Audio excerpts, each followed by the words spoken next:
यदि निष्ठा पूर्वक नाम जप किया जाए, निष्ठा, अन्य कोई साधन नहीं। आप अपना क्या, दूसरों के भी प्रारब्ध को नष्ट कर सकते हैं, इतनी सामर्थ्य है। एक बार कबीरदास जी के शरणागत हुए दिग्विजयी पंडित गंगा स्नान करने जा रहे थे। उन्होंने देखा बड़ी भीड़ लगी हुई है और शोरगुल हो रहा है। उस भीड़ में कौतूहल वश गए, क्या है, क्या हुआ? तो उनका कि आदमी आत्महत्या करने जा रहा था गंगा जी में, हम लोगों ने जबरदस्ती से रोक रखा है। वो कमर में पत्थर बांधे हुए बिल्कुल कगार पे खड़ा हुआ था, लोगों ने पकड़ रखा था। हुआ, भाई आप ऐसा क्यों कर रहे हैं? आत्महत्या सबसे निंदनीय महापाप है, इसको बहुत भोगना पड़ता है। आप ऐसा न समझिए कि शरीर छूट जाएगा तो आप सुखी हो जाएंगे, बहुत दुर्गति भोगनी पड़ेगी। क्यों आत्महत्या करना चाहते हो? तो उनका, मेरे शरीर में गलित कुष्ठ तुम्हें दिखाई नहीं दे रहा, इसकी दुर्गंध से मैं ही इतना पीड़ित हूं। दर्द तो है ही, पर इतनी दुर्गंध है कि बस मृत्यु ही मुझे अच्छी लग रही है। कोई औषधि काम नहीं कर रही, कोई मेरे से बात नहीं करता, कोई मेरे नजदीक नहीं आना चाहता। बोलो मैं ऐसी जिंदगी कैसे धारण करूं? मैं खुद उब गया हूं इस जीवन से, पूरा शरीर सड़ रहा है, इतनी भारी दुर्गंध है, कोई नजदीक नहीं आता, कोई मुझे प्यार नहीं करता, कोई मेरी सेवा नहीं करता, कोई मेरे से बात नहीं। अब कैसे मैं जीऊं? देख लो, कर्म का फल देख लो। आप आज स्वस्थ हैं तो आप भजन छोड़कर मनमानी आचरण कर रहे हैं। कल जब ऐसे कर्म फल की स्थिति आएगी जो आप कर्म किए हैं, कि आपसे कोई बात भी नहीं करेगा, आपके पास भी नहीं कोई बैठेगा, आप खुद जीना नहीं चाहेंगे, वो कर्म आपको इतना दंड देगा। इसलिए सावधान रहो। अवश्य में भोक्तव्यम कृतम कर्म शुभाशुभम। जो आपके शुभ अशुभ कर्म है वो आपको भोगने पड़ेंगे यदि सावधान नहीं रहे। उन्होंने कहा कि तुम भगवान नाम की महिमा को जानते नहीं हो।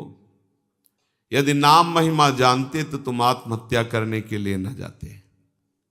छोड़ो पत्थर, मैं जो कह रहा हूं मेरी बात मानो। कमर से रस्सी से में जो पत्थर बांधा था छोड़ दिया। बोले खड़े हो गंगा जी में और राम डुबकी लगाओ, राम डुबकी लगाओ। 3 बार बोले, एकदम खत्म। ये उनकी कोई सुकृत नहीं थे जिसके शरीर में गलित कुष्ठ था। एक तो ये महान विद्वान शास्त्रज्ञ, दूसरी बात गुरु कृपा पात्र, तीसरी बात नाम महिमा को समझ चुके थे कबीरदास जी के द्वारा। कबीरदास जी ने इन्हीं को परास्त किया था। ये दिग्विजयी पंडित थे, कोई इनके सामने टिकता नहीं था, सब शास्त्र इनकी जिह्वा पे विराजमान थे। काशी के विद्वान घबरा गए कि अगर काशी को पराजित कर दिया तो बहुत बड़ी ये निंदा का विषय होगा, क्योंकि ज्ञान समुद्र काशी है। उन्होंने कहा इससे तो जीत पाना बड़ा कठिन, इसकी तो जिह्वा पे सरस्वती बैठी हुई है। उन्होंने कहा कि यदि हमारे यहाँ के सबसे बड़े पूज्य महापुरुष हैं कबीरदास जी, अगर वो हार गए तो पूरी काशी हार गई। तुम उनको परास्त करो जाकर। यहाँ किस किस से आप विद्वता पूर्वक वाक युद्ध करेंगे? एक से एक विद्वान है, सालों लग जाएगा। हम सब सहमति देते हैं कि आप कबीरदास जी को परास्त कर दे, मानो वाराणसी परास्त हो गई। ठीक है, कबीरदास जी के पास गए। उन्होंने कहा शास्त्रार्थ करना चाहते हैं। हमें शास्त्र कहाँ आता है? कबीरदास बोले पराजय लिख दो, इसमें दस्तखत कर दो, वहां करवा लो जहां दस्तखत। बोले काशी के विद्वानों ने कहा है कि आपकी पराजय पूरी काशी की पराजय। तो बोले फिर रुक जाओ, हम तुमसे प्रश्न करते हैं कि पढ़ के समझे हो या समझ के पढ़े हो? अब जो हरि के चरणारविंद के प्रेम में डूबा हुआ है उसकी वाणी सरस्वती भी नहीं समझ सकती। पहली बार उसकी बातें ही समझ में नहीं आई कि बाबा प्रश्न क्या कर रहे हैं। फिर हाथ जोड़ा, कहा महाराज एक बार फिर प्रश्न कीजिए। तो उन्होंने कहा पढ़ के समझे हो कि समझ के पढ़े हो? जैसे कोई किसी को स्तंभित कर दे मंत्र के द्वारा, बुद्धि काम नहीं कर रही, पूरी सभा लगी हुई है कौतूहल देखने के लिए। अब वो ये शास्त्र खोले वो शास्त्र खोले, कुछ कहा महाराज हमारे तो प्रश्न ही की धरा समझ में नहीं आ रही। बोले तो उत्तर क्या दोगे, शास्त्रार्थ क्या करोगे, जब प्रश्न की ही धरा तुम्हें समझ में नहीं आ रही तो व्यर्थ में अभिमान लिए घूम रहे हो दिग्विजय का। पढ़ के समझे हो कि समझ के पढ़े हो? हम तुम्हें बताते हैं तुम ना पढ़ के समझे हो न समझ के पढ़े हो। अगर समझ के पढ़े होते तो सब शास्त्रों का सार है भगवान के नाम में प्रेम, भगवान के चरणों की भक्ति। अगर पढ़ के समझे होते तो अब तक समझ गए होते कि सबका शास्त्रों का सार क्या है, तुम समझ ही नहीं पाए। उन्होंने उसी समय सब गंगा जी में शास्त्र प्रवाहित कर दिए और श्री चरणों का कबीरदास जी के आश्रय ले लिया, शिष्य बन गए और नाम जप करने लगे। उनकी ये निष्ठा कि 3 बार नाम, ये उनकी निष्ठा, उससे उनका गलित कुष्ठ चला गया। अब ये बड़े आनंदित होकर कबीरदास जी के पास पहुंचे और कहा भगवान एक गलित कुष्ठ शरीर वाला आत्महत्या करने जा रहा था, तो आपकी कृपा से नाम महाराज के प्रभाव से 3 बार नाम बुलवाने पर वो गंगा में डुबकी लगाते ही पवित्र शरीर और निरोग शरीर हो गया उसका, और बहुत प्रसन्न हो गया। और उसको भी हमने कहा नाम जप करो। कबीरदास जी ने कहा तुमने नाम की महिमा जानी? अरे ये केवल नामाभास से ठीक हो सकता था, तुमने 3 बार बुलवाया है। नामाभास से ये नाम की अपार, जौहरी ही तो हीरा का कीमत जानता है कि क्या है, हीरे की वक़्त जौहरी जानता है। ऐसे ही भगवत प्रेमी महात्मा जानते हैं कि नाम का प्रभाव क्या है। हम आप सब तो ऐसे ही राम कृष्ण हरि, पर ऐसे ही बोलो तो भी मंगल हो जाएगा, पर महिमा इतनी अगाध है, कहने अथई कांतिक भावे नोपासितम नाम भोगय के विनाशिम अपि प्रारब्धम। पर इसमें शर्त है, इसमें शर्त है अथई कांतिक, एकांतिक, अर्थात अब कोई आश्रय नहीं, कोई भरोसा नहीं, केवल नाम का आश्रय, केवल नाम का भरोसा। इसे कहते हैं निष्ठा। निष्ठा पूर्वक जपा हुआ नाम भोग के द्वारा ही विनाश से प्रारब्ध कर्म को भोग के बिना ही नष्ट कर देता है। ये बड़ी बात है। तो आप कहेंगे कि बड़े बड़े संतों को बड़े बड़े रोग पाए गए, कैंसर, अमुक अमुक अमुक, तो क्या इन्होंने नाम जप नहीं किया क्या? हाँ, जान गए, नाम जप के प्रभाव से जान गए कि ये शरीर मैं नहीं हूं, ये शरीर मेरा नहीं है, ये पानी का बुलबुला जैसा है, कुछ समय के लिए मिला फूट जाएगा। अब इसके लिए सच्चिदानंद में नाम का प्रभाव क्या रखना? जैसे सांप अपनी केचुल से कोई संबंध नहीं रखता, ऐसे भगवत भजन करने वाला महात्मा जो वास्तविक भागवतिक महिमा को जान गया है, वो इस शरीर से कोई मतलब नहीं रखता। चाहे इसमें कैंसर हो, किडनी फेल हो, कोई बड़े बड़े कष्ट हो, वो समझता है इसकी एक आयु निश्चित है, इसको नष्ट ही होना है। जब नष्ट ही होना है तो हम इसके लिए भजन रूपी महामहिम महिमा का प्रयोग क्यों करें? ये अविनाशी थोड़ी रहेगा, आज नहीं तो कल जाएगा। ये जब जाएगा ही तो इसके लिए हम अपने भजन को क्यों खर्चा करें? इसीलिए उन महापुरुषों ने अपने भजन का प्रयोग शरीर को स्वस्थ रखने में नहीं किया, नहीं तो इतनी सामर्थ्य है नाम में कि वो सब रोगों को नष्ट कर सकता है। आश्चर्य में ये देखा है।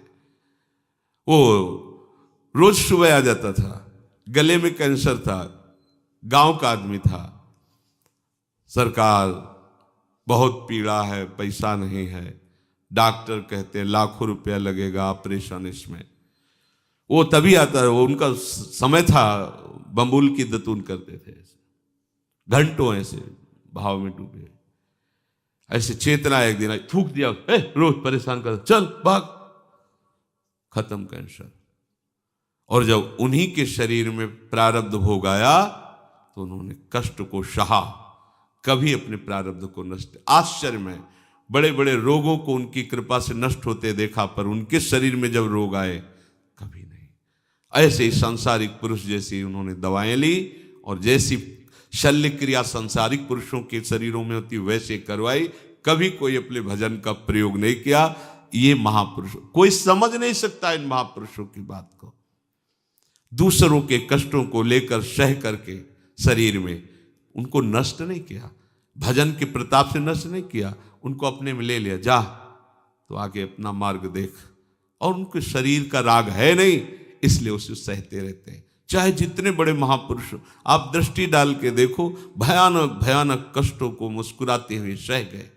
यद्यपि नाम में ऐसी सामर्थ्य है, ये प्रारब्ध भोग कोई बड़े से बड़ा ब्रह्मज्ञानी भी नहीं मिटा सकता, केवल नाम में सामर्थ्य है। बोले यद ब्रह्म साक्षात कृत निष्ठयापि विनाश मायात बिना न भो गई अपैति नाम स्फुरणेन तत्ते प्रारब्ध कर्मेति विरौति वेदः। आहा, प्रारब्ध कर्म जो भोग के बिना ब्रह्मनिष्ठ तैल धारावत ब्रह्माकार जिनकी वृत्ति है, वो भी नष्ट नहीं किए, नष्ट नहीं कर पाए। पर हे नाम भगवान, आपकी महिमा ऐसी है कि प्रारब्ध कर्म आप जिसकी जिह्वा पर स्फुरित हो गए उसको परास्त नहीं कर पाया। ये बात, खास बात समझो।